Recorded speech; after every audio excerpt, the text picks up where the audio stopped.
j'aime bien les hôtels en général dans la vie. Je trouve que c'est un endroit d'observation assez chouette.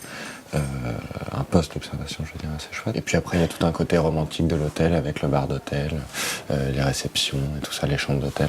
Il y a quelque chose d'assez romanesque, quoi, là-dedans. Et ça me plaît bien. Après, la différence de mon premier bouquin, qui était dans un hôtel un peu sordide, un hôtel de passe, qui était un lieu de vie pour sa prostituée. Et là, on est dans un hôtel un petit peu plus luxueux, même s'il est franchement délavé, un peu décrépit. Mais on sent qu'il y a eu du faste à un moment. Donc c'est plus la bière chaude et l'eau de la douche qui coule par tout petit filet de la chambre d'hôtel du premier.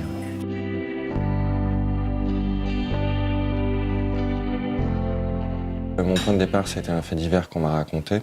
Donc, qui est l'histoire de ce type qui s'appelle le baron Di Stefano, qui était un riche propriétaire terrien. Un jour, il voit un gamin lui voler des amandes, il lui tire dessus, il le tue. Et il se trouve que ce gamin était le neveu d'un parrain de la mafia.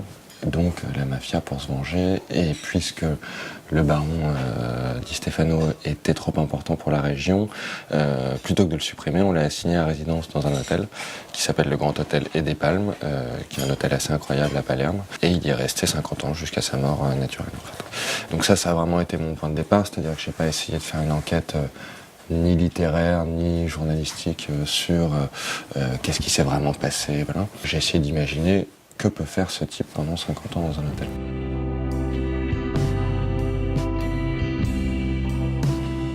Ce qui m'intéresse en littérature, c'est d'essayer de comprendre le caractère, je veux dire plutôt les âmes, ça fait tout de suite un peu pompeux, l'âme humaine, mais les caractères en tout cas. Et donc j'essaie de laisser un peu de flou et donc je pense un peu plus de liberté au lecteur aussi, quant à l'époque, quant aux caractéristiques physiques des personnages. Ce qui m'intéresse, c'est un peu les rapports humains, les réactions en fait qu'on va avoir. Stefano, ce qui m'intéressait, c'est que c'est un type qui est un salaud quand même, mais qui se retrouve dans une situation où on le plaint parce que son sort est pas enviable du tout.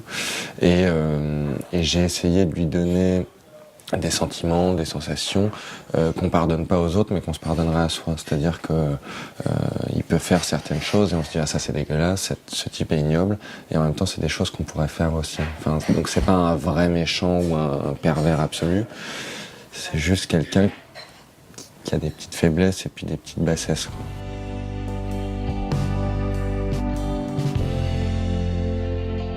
C'est une réponse assez classique et banale, mais Flaubert. J'ai lu ça quand j'avais 13-14 ans. Enfin, il y a quelque chose qui m'a absolument retourné à ce moment-là.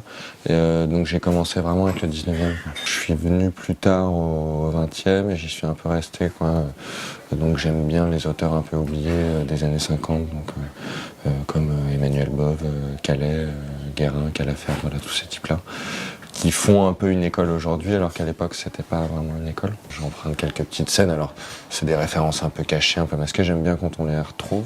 Isabelle, c'est une héroïne de Forton dans La Cendre aux yeux. Il y a une scène avec une boiteuse qui vient de là, enfin voilà, j'ai fait plein de petits